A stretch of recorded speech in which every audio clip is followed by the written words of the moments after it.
Ang Kalinangang Bayan ay tumutukoy sa kultura, tradisyon at pamumuhay ng ating mga sinaunang Pilipino.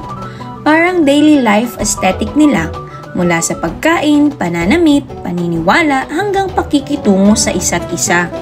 At take note, bago pa man dumating ang mga Espanyol noong 1521, hindi tayo empty canvas. May sarili na tayong sistema ng edukasyon, panitikan, musika at agham.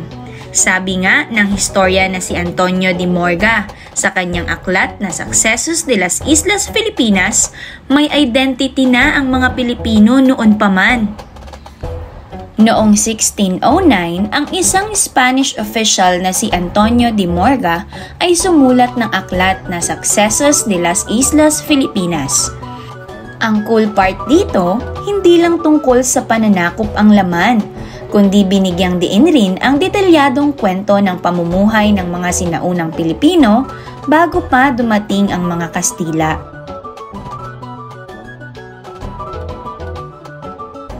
Fun fact, si Rizal mismo noong nasa Europa ay ginawan pa ng sariling annotated version ang librong ito, para mas makita ng mga Pilipino na mayaman na ang kultura natin noon pa man.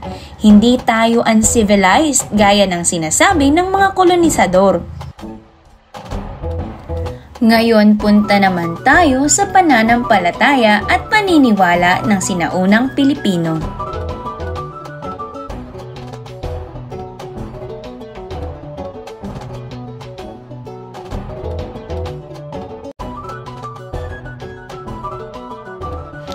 Sila rin ay sumasamba sa mga anito, mga kaluluwa ng ninuno o mga yumao. Madalas ito ay nirerepresenta ng mga kahoy na estatwa. At syempre, andyan din ang mga diwata, mga spirits ng kalikasan, cosmic guardians kumbaga, na nagbabantay sa bundok, gubat, ilog at kung saan-saan pa. Ang tawag sa belief system na ito ay animismo, OG faith ng ating mga ninuno bago pa dumating ang mga Kastila.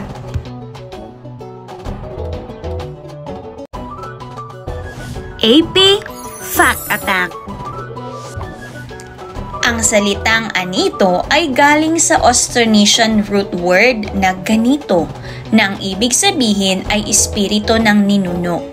At ang salitang Dewata naman ay hango sa Sanskrit word na Devata. Ibig sabihin, kahit noon pa man, global na rin ang influence sa ating paniniwala. Ang lupit, di ba? May ilan namang naniniwala at sumasamba sa maraming Diyos at Diyosa. Ang tawag dito ay politeísmo. Para sa ilang lugar sa bansa, si Bathala ang pinakamakapangyarihan sa lahat. Sinasamba rin ng iba pang Diyos tulad nina Edianale, Agawe, Diyos ng tubig,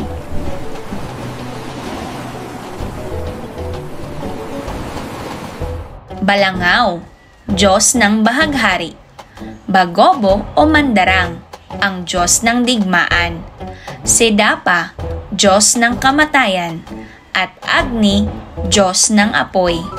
Agni, Diyos ng apoy, at Lakapati, ang Diyosa ng kasaganahan. Ang animismo ay paniniwala na may espiritu ang kalikasan, kaya dapat itong igalang at alagaan.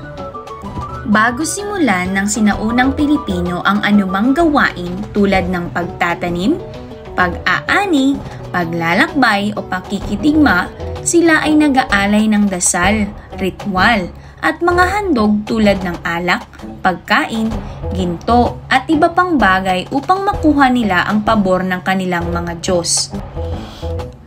Ang ritual ay pinangungunahan ng mga paring babae sa katutubong relihiyon na tinatawag na babaylan o katalonan, na siyang tagapamagitan sa mundo ng tao at mundo ng espiritu ng mga Diyos at yumao. Mostly, sila ay babaeng healer, priestess at leader in one. Literal na multitasker queen ng sinaunang lipunan. Dahil sa paniniwala sa espiritu, nabuo rin ang mga pamahiin. At guess what? Hanggang ngayon, marami pa rin sa atin ang naniniwala dito. Nakabatay ito sa obserbasyon o karanasan ng mga ninuno at ginagamit bilang gabay sa araw-araw na buhay. Narito ang ilang mga kilalang halimbawa na hanggang ngayon ay atin pa ring pinaniniwalaan. Sukob. Bawal magpakasal ang magkapatid sa iisang taon kasi hati raw ang biyaya. Ang pagbigkas ng tabi-tabi po kung dumaraan sa sementeryo o damuhan bilang respeto sa mga espiritu na nakapaligid dito.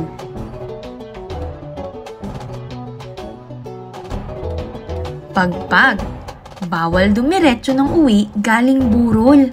Baka raw may sumunod na kaluluwa. Sounds familiar, right? Marami sa ating pamahiin ay galing sa praktikal na dahilan. Halimbawa, bawal magwalis sa gabi kasi malas.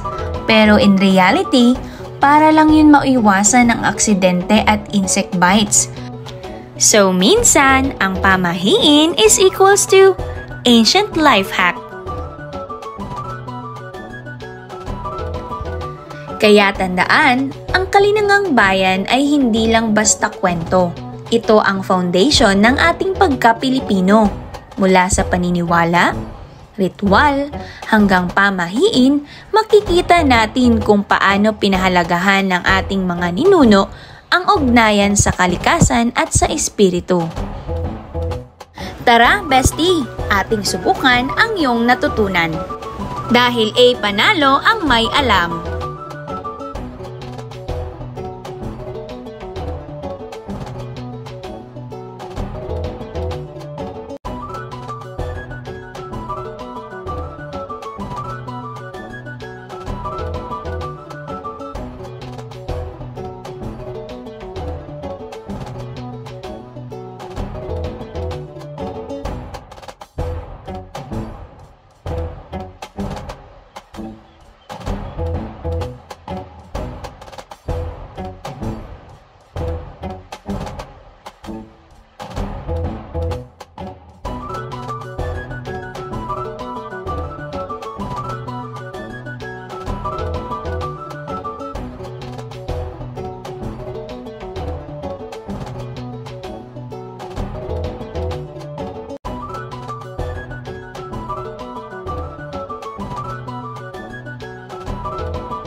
Kung na-enjoy nyo ang trip natin sa nakaraan, huwag kalimutang mag-like, share at subscribe.